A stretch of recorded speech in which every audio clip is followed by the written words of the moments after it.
In a rapidly evolving world, change is constant.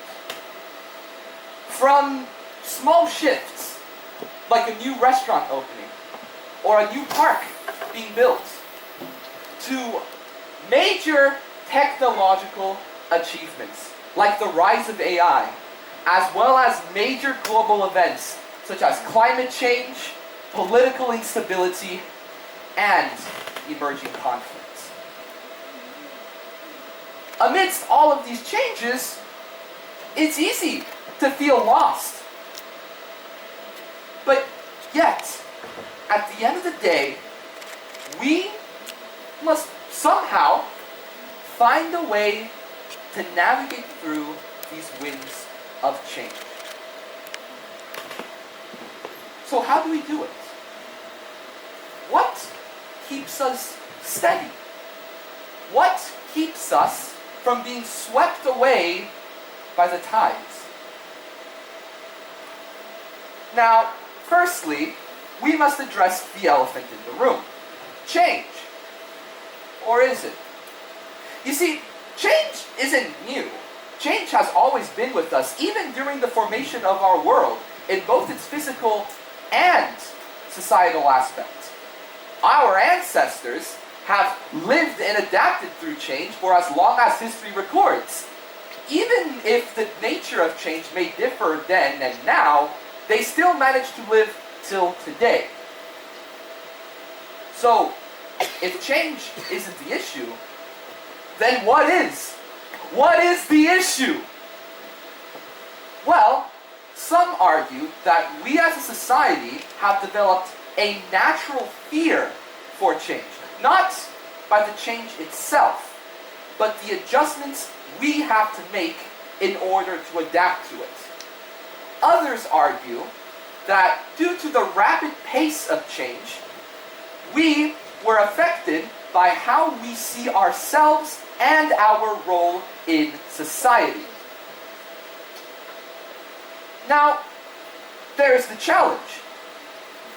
Because according to Brett Boyd and Joseph Kopser, two technological entrepreneurs and lifelong problem solvers, the disruptive change isn't just about a shift in the status quo. It's about, the acceleration of that shift. It's the difference between the river's steady flow and the tumultuous rapids of a rapid. Now, there's my point. There is my point. You see, we young generations have been going through an exponentially faster and more impacting change than you adult generations had to go through back then when you were our age. And yet, we young generations are still constantly blamed to not being able to adapt to the changes and therefore deemed as too fragile because of it. I bet a lot of you young generations can relate to that. But, to let you audience members truly understand by what I mean for how these changes are affecting us today, let me give you a few examples. When you were young, studying was a privilege. Just by having a high school diploma, you were able to find a good job with a good salary that could support a good and healthy lifestyle for years to come. Today, studying is an obligation even for those who are not well suited for it, because otherwise we have no decent life. When you were young, if you did not like the way that you looked, you had, as a meter of comparison, your closest friends and neighbors around you that you could see directly every single day in both their beauties and their defects. Today, us young generations are seen and measured through parameters of beauty that are dictated by plastic surgery, fashion industries, and most of all by media that show perfect people in their perfect world going through life with no defects whatsoever. When you were young, you knew everybody in your neighborhood, and there was a very strong sense of safety and community. Today, if we're not afraid to just go out the house, then we're afraid that these perfect strangers, both on the media and in real person, will take advantage of us and absolutely ruin our lives. When you were young, you knew what all of your closest friends were doing in their lives. Today, we see on the media these perfect people once again living the life of royalties, going to perfect places and shining in every moment, making us, the viewers, feel like our life is bland, boring, and meaningless.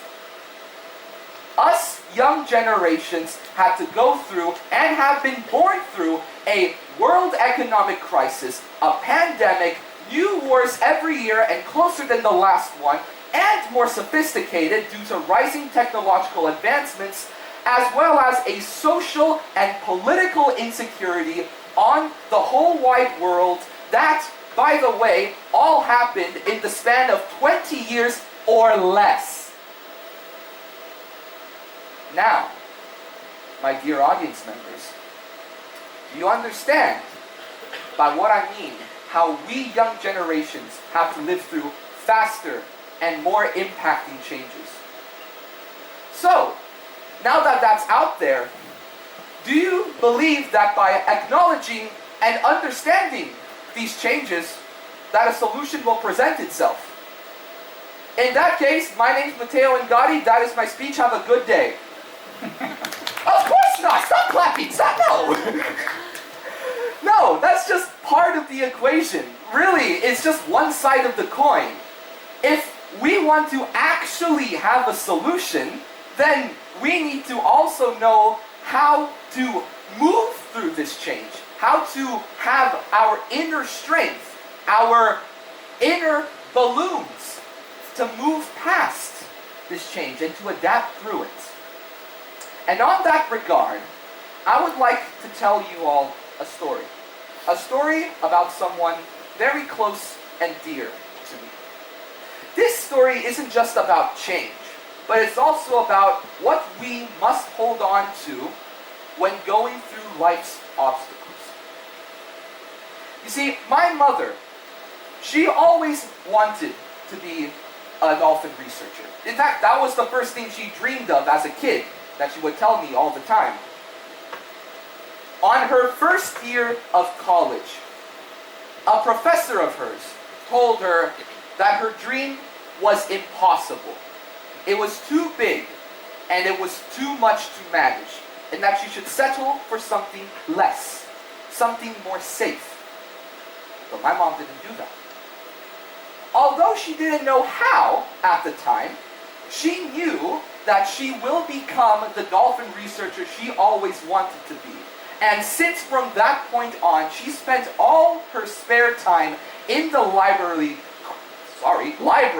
curling through books about dolphins, looking at research articles about dolphins, and finding job prospects in research facilities related with dolphins. And she kept all of that material in a folder. The cover of the folder was of a child holding onto a balloon and leaping off a cliff. 17 years later, my mother found that folder again in her mother's garage. And she saw that all of the researchers that she once admired, she eventually worked with. And all the research facilities that she kept in her folder, she eventually either visited or made research papers with. She had held on to her inner balloon, her innermost self, and believed in it. By trusting in it, she took that leap of faith, much like that child did on the folder. And by doing that, she ultimately became the dolphin researcher she always wanted to be. So, if trusting in our innermost self is the key to solving all of these challenges and changes, then why don't we do that? Well, other than it of course being easier said than done, unfortunately amidst all this transformation, our society has this, let's say, neglected to teach its young generations how to find and hold on to that inner strength, as well as believing in it. You see, we young generations have to deal with more pressures now than the older generations back then. And it is of utmost importance that we, as the young generation, figure out how do we solve today's changes and challenges, especially from the ones that were left behind by you older generations, such as climate change, thank you for that by the way, and move on and let our inner balloons bring us to greater heights. So, what I want you as the audience members to take away is you, older generations, should help teach us younger generations how to find and believe in this inner strength, this inner balloon that will help us take us to greater heights and move across those deep cliffs of change and complexes. You should let us know and teach us that this small inner balloon is in fact a great, powerful hot air balloon, and that we should keep it maintained so that it will keep us going forever and ever through these complex changes. By trusting in our innermost self, trusting in our values, and believing in it, we can go through these changes and emerge stronger than before. So, my dear audience members, let's embrace the journey. Let's together hold on to our inner balloons and let it soar through great heights. By the end of this, I want you all to know, no matter how much the world changes, believe in yourself. Trust in your abilities. And never, that one flew away, never, ever let go of your hopes and dreams. Thank you, everyone.